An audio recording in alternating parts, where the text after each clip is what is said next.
नमस्कार, मैं चंदन कुमार और आप देख रहे हैं अपना पसंदीदा चैनल अंगवानी। साथियों, हमारे साथ all India defence employees federation के जनरल सेक्रेटरी सी श्री कुमार सर खुद मौजूद हैं।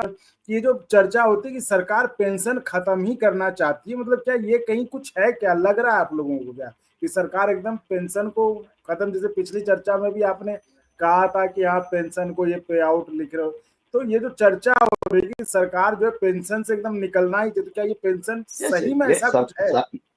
ये सरकार का एजेंडा ही है। ये एनपीएस क्यों आया? वर्ल्ड बैंक का डिक्टेट में आया।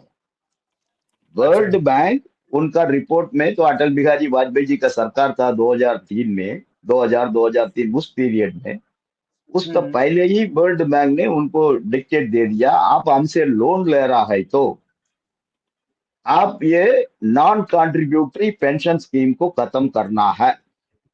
पेंशन के लिए आप इतना पैसा साल में खर्चा कर रहा है, उसी में आपका ज्यादा पैसा जा रहा है, इसीलिए आप पेंशन बंद करो।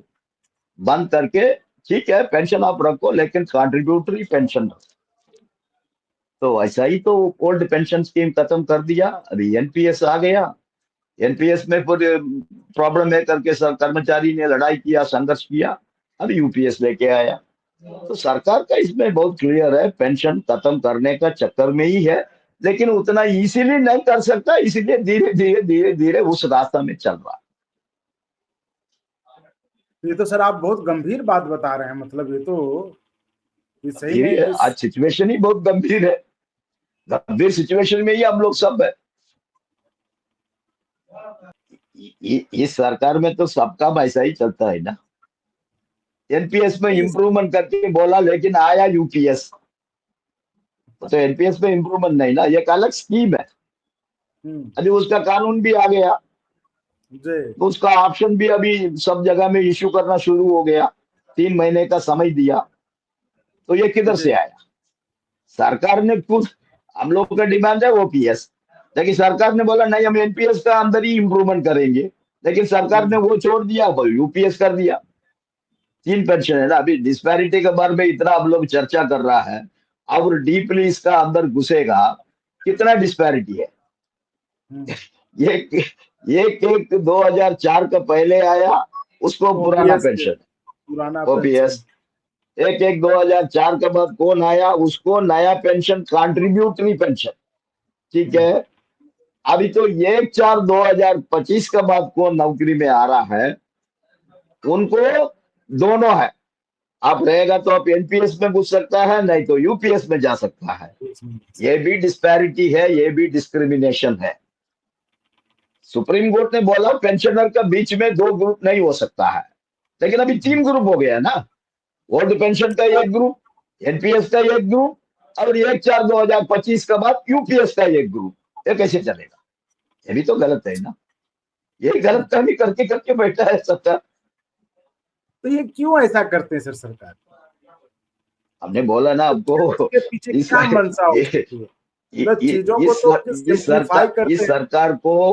इस सरकार को बहुत बड़ा एलर्जी है पेंशन, ठीक है। नहीं तो आर्मी नेवी एयरफोर्स में क्यों रिक्रूटमेंट बंद करके अग्निवीर को अपॉइंटमेंट कर रहा है 4 साल के लिए? कारण उनको पेंशन देने का जरूरत नहीं। 4 साल में उसको ट्रेनिंग करो, काम करो, कुछ भी करो, उसके बाद उसको पेंशन देने का जरूरत नहीं। तो पेंशन उनके लिए बहुत बड़ा एलर्जी है सरकार को। और 15 लाख पोस्ट अभी वैकेंट है सरकार में, फिलअप नहीं कर रहा है। इवन दो एनपीएस यूपीएस है, अभी पुराना पेंशन नहीं है। पहले बोलता है पेंशन लाइबिलिटी है, इसलिए हम रिक्रूटमेंट नहीं कर रहा है। अभी आपको कोई लाइबिलिटी ही नहीं है, एनपीएस है, यूपीएस है, उसका बाद भी 15 लाख पोस्ट क्यों पड़ा है? लेकिन उस जगह में कॉन्ट्रैक्ट वर्कर को अपॉइंटमेंट करता है, उसका भी एक्सप्लॉइटेशन है। उसको पूरा तनख्वाह नहीं मिलता, 8 घंटे का जगह में उसको 12 घंटा काम करना पड़ेगा, संडे काम करना, छुट्टी का दिन काम करना, ये सब एक्सप्लॉइटेशन है।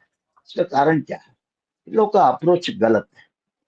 वर्कर के ऊपर इन लोग का एक सेंसिटिविटी नहीं। वर्कर 8 घंटे काम कर रहा मतलब आसान नहीं। अभी हम लोग सब फैक्ट्री में काम कर रहा है। एक फैक्ट्री एटमॉस्फेयर क्या है? अभी भंडारा का एक्सीडेंट के बारे में ऑलरेडी हम आपसे बात किया। जी जी। अभी मई महीने में आप नागपुर जाइए, उधर हमारा बड़ा ऑर्डिनेंस फैक्ट्री है, ऑर्डिनेंस फैक्ट्री अंबाजारी, फर्नेस में काम करता है लोग। बाहर का टेम्परेचर, फैक्ट्री का बाहर का टेम्परेचर रहेगा 47, 45, 42, उससे 5 डिग्री ज्यादा है वर्कशॉप का अंदर। ये परिस्थिति में हमारा वर्कर काम करता है, उस वर्कर का ऊपर थोड़ा बहुत तो प्यार होना चाहिए ना। क्या परिस्थिति में इन लोग काम कर रहा है, क्या कष्ट में इन लोग काम कर रहा है। रिटायरमेंट के बाद आजकल जॉइंट फैमिली सिस्टम ही खत्म हो गया, अब महंगाई इतना बढ़ गया, अब इस पेंशन में कैसे चलेगा। हेल्थ केयर इतना बुरा सिस्टम है। अब पार्लियामेंट्री स्टैंडिंग कमेटी ने सिफारिश किया एक एक डिस्ट्रिक्ट में CGHS वेलनेस सेंटर होना चाहिए, मेनली पेंशनर के लिए। पार्लियामेंट्री कमेटी का रिकमेंडेशन है, करता ही नहीं है। अभी 2 दिन का पहले हम, हमारा AIDF का अध्यक्ष पाठक साहब, हम दोनों बालासोर में था। बालासोर डिफेंस का एक बहुत बड़ा बेल्ट है, अग्नि का टेस्टिंग वगैरह तो उधर ही होता, आपको मालूम है। सभी मिसाइल का टेस्टिंग, टैंक, एमिनेशन, वेपन, सब प्रूफिंग टेस्टिंग उधर ही होता है, बे बंगाल के किनारे। ठीक है, उधर 4000 5000 सरकार कर्मचारी भी है, पेंशनर भी है, कोई CGHS सुविधा नहीं है। उनको जाना है तो 5 घंटे का ट्रैवलिंग में जाना पड़ेगा भुवनेश्वर, नहीं तो इस तरह 5 घंटा कलकत्ता है। बालासोर में कोई नहीं तो कलकत्ता नहीं है।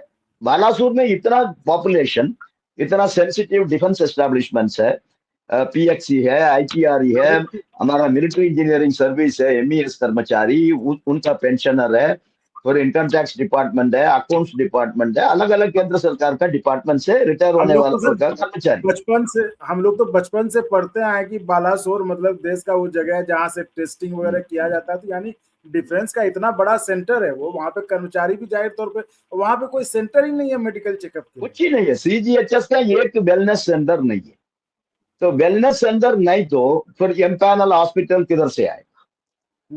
तो ये सब सोचना पड़ेगा ना। उसका अलावा ये दोनों बहुत सेंसिटिव लैब है, पूरा एमिनेशन, एक्सप्लोसिव का ही टेस्टिंग होता है। क्या रिस्क अलाउंस मिलता है? 200 रुपया, 250 रुपया, 250 रुपये में एक एप्पल जूस पैकेट नहीं मिले, कोई उसका रिस्क अलाउंस है। तो ये सब गलत है ना, ये सब गलत है। तो इसलिए इस सरकार का माइंड में एम्प्लॉइज के बारे में, वर्कर्स के बारे में, पेंशनर्स के बारे में एक नेगेटिव अप्रोच है, उसमें परिवर्तन आना चाहिए। बिना सरकार कर्मचारी सरकार नहीं चला सकता। अल्टीमेटली आज मोदी साहब प्रधानमंत्री है, उसका पहले मनमोहन सिंह जी था, परसों दूसरा कोई भी आ सकता है, लेकिन गवर्नमेंट इंस्टीट्यूशन तो परमानेंट है, उसको कौन चलाता है? कैबिनेट सेक्रेटरी से लेके नीचे तक कर्मचारी ये सब चला सकता है।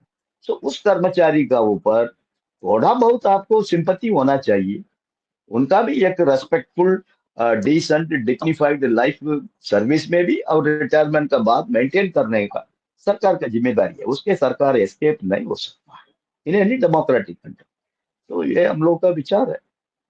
तो चलिए सर, उम्मीद करते हैं कि कुछ अच्छा होगा और इस चर्चा के जरिए कुछ अच्छा निकले, कर्मचारियों के लिए अच्छा निकले। तो फिलहाल इस वीडियो में इतना ही सर, आपका बहुत बहुत धन्यवाद, आपने समय निकाला। तो साथियों, इस वीडियो को आप ऐसे ही शेयर, लाइक, शेयर, सब्सक्राइब करते रहे। बहुत बहुत धन्यवाद। और अगर आपको अच्छा लगा तो एक बार और आपको मैं कहना चाहूँगा कि आप इसको प्लीज सब्सक्राइब और शेयर करते रहें, ताकि हमारा भी मनोबल और सपोर्ट बना रहे।